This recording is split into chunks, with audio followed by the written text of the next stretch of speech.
في حين انه حسمت قضية رداع في اسبوع. لليوم القضية معلقة كذا، وبعد هذا كله يتم استفزاز الشعب.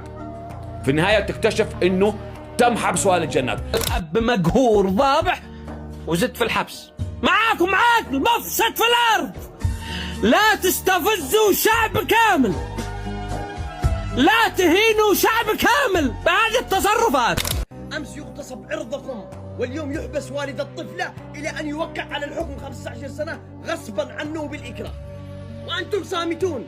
تكالب عليه الصغير والكبير في محافظة صنعاء، خذلوه المشايخ، خذلوه القبيلة، خذلوه الناس، وتكالب عليه القضاء والسلطات والمشرفين والنافذين على أكثر من 3 أشهر، وهو يدافع عن شرفه وعرضه عن شرف كل اليمنيين.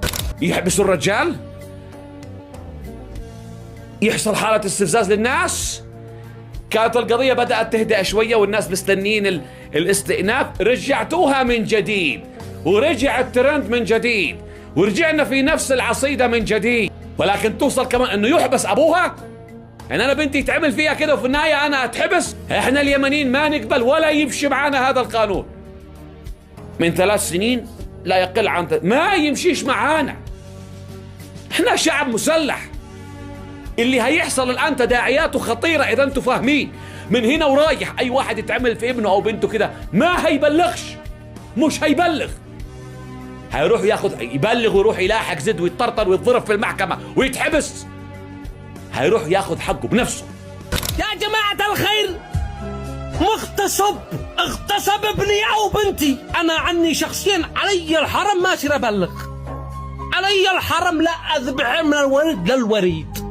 ما أناش حمار أصير أبلغ وأرجع ألاحق في المحكمة، ألاحق في النيابة على من اغتصب بنتي ولا ابني.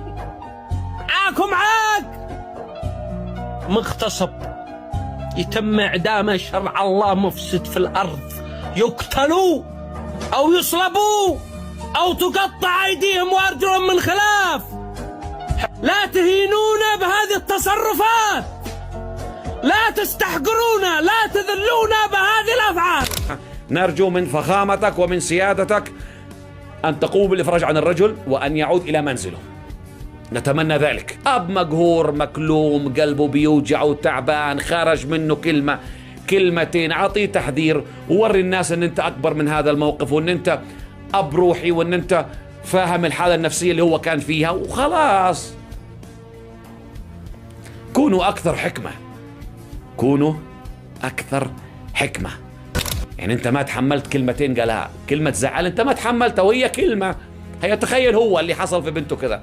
هذه قضية رأي عام، تصرفوا فيها بحكمة.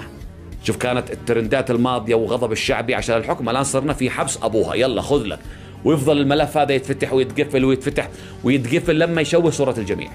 في ختام هذه الحلقة هذه لكم مني تحية، أنا أيمن القاسمي، دمتم بود سالمين جميعا.